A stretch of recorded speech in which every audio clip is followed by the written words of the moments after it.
Monsieur le Président, à vous ou à votre entourage. En août dernier, après que les soldats rwandais aient refusé de partir, étaient donc devenus vos ennemis, il y a eu certaines paroles de vos proches ou de votre entourage qui ont pu être considérées comme un encouragement à la chasse aux Tutsis, une chasse qui a réellement eu lieu à Kinshasa et dans laquelle les habitants ont pris un rôle important. Ils se sont défendus, mais on a vu des scènes, des actes qui étaient proches d'actes de barbarie, des lynchages, apparemment à la fois sur des civils Tutsis et des militaires Tutsis, un petit peu confondus. C'est des images qui ont très fort frappé l'opinion publique ici, et on n'a pas eu le sentiment que vous, à ce moment-là, on n'a pas eu le sentiment que vous vous êtes interposé. On a eu l'impression que vous avez laissé faire.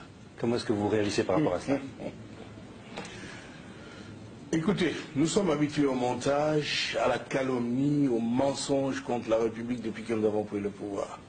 Nous sommes très habitués à cela. Personne n'allait interdire à la population de Kinshasa de se défendre contre les Tutsis qu'ils connaissent bien. Ils les ont vus à l'heure. Tuant pour arracher des voitures, tuant pour occuper des villas, tuant pour violer les femmes et arracher des filles, tuant pour piller les banques. Il pourrait faire le tri entre les civils et les militaires? Mais lorsque les civils Tutsis, certains de ces civils Tutsis, avaient pris des armes données par leurs frères militaires et tiré sur leurs voisins, les voisins quand même ne sont pas aveugles, ils les voyaient. Et le voisin, donc les Congolais, n'étaient pas armés. Qu'est-ce qu'ils devaient faire? Il fallait qu'ils se défendent avec le moyen de bord. Ils l'ont fait. C'est leur droit. Messieurs, je vais dire avec force, c'est leur droit de se défendre contre ces assassins. Oui, comment est-ce que vous réagissez, vous, aux plaintes contre vous et votre entourage? Vous avez entendu ça? Mais ça, c'est plainte pour incitation au meurtre. Comment est-ce que vous réagissez, vous, sur le plan personnel? Qu'est-ce que ça vous fait sur le plan personnel? Je n'ai incité personne au meurtre. Quel meurtre? Vous venez dans un pays d'autrui, tuer les citoyens de ce pays, et vous dites, quand ils se défendent, ils commettent un meurtre. C'est un meurtre, ça. Pourquoi, lorsque l'armée rwandaise était présente à Kinshasa avec votre accord, puisque vous étiez alliés, vous n'avez pas dénoncé les pillages, les meurtres que vous dites, dont vous venez de parler à l'instant? Et pourquoi sont-ils partis, si je ne l'avais pas fait? Mais ça a duré un an. Ça a duré un an, nous étions des alliés. Et quand il y a des contradictions, on les traite entre alliés. On ne les traite pas devant les places publiques. Ils avaient fait partir parce qu'ils se comportaient mal, à votre avis? Parce que d'abord, ils ont massacré des gens sans que le gouvernement congolais sache à Bandaka et à partir de Kisangani. Deuxièmement, parce qu'ils se conduisaient en pays conquis, tuant, pillant, je viens de le dire. Et puis, ils se sont même immiscés dans la politique intérieure de notre pays. Est-ce que ça n'est pas, excusez-moi, est-ce que ça n'est pas relativement normal dans la mesure où vous avez fait appel à eux pour arriver au pouvoir? Ils ont demandé quelque chose en échange. Ou vous y attendiez? Enfin. Messieurs, notre alliance est une alliance d'intérêt.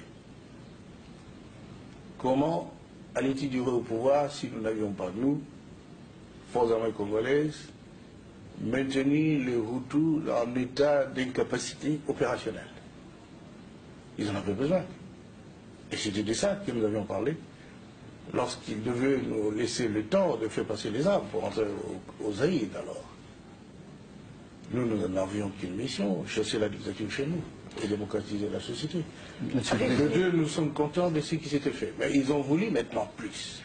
Oui. Ils ont voulu être le maître de notre pays. Et ça, c'est impossible. Avez-vous échappé à des tentatives d'attentat? Pardon? Avez-vous échappé à des tentatives d'attentat? On en parle, mais ils ont comploté. En fait, c'est vrai, ils ont comploté, ils ont monté un coup d'État le 2 août pour essayer de m'assassiner et prendre le pouvoir. Vous savez la suite. Monsieur le Président, depuis ce lundi, il y a une plainte qui a été déposée contre vous en Belgique, mais également en France, contre vous et contre certains membres de votre entourage pour crime contre l'humanité. Comment réagissez-vous et vous sentez-vous menacé? Écoutez, c'est de l'amusement. Hein. Crime contre l'humanité. Qui avions-nous tué? Et moi et mon entourage. Nous n'avons tué personne. Mais il faut le prouver. Mais le 25 août, par exemple, vous avez lancé un appel à la radio demandant à la population de prendre les flèches, les lances pour se battre. Et vous avez dit, sinon nous allons être l'esclave des Tutsis. Est-ce que vous ne considérez pas que cet appel a incité la population à s'en prendre à des civils Tutsis, notamment des femmes et des hommes qui n'avaient rien à voir avec la guerre? Madame,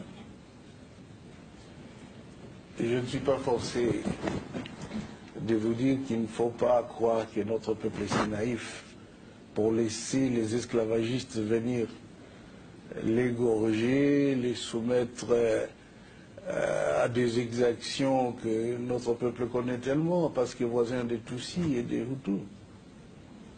Et vous vouliez que le peuple congolais ne défende pas, par la peine de son chef, son territoire, sa vie. Qu'est-ce que c'est pour un pays? Même chez vous ici en Europe, on a fait des appels pour vous défendre contre les nazistes.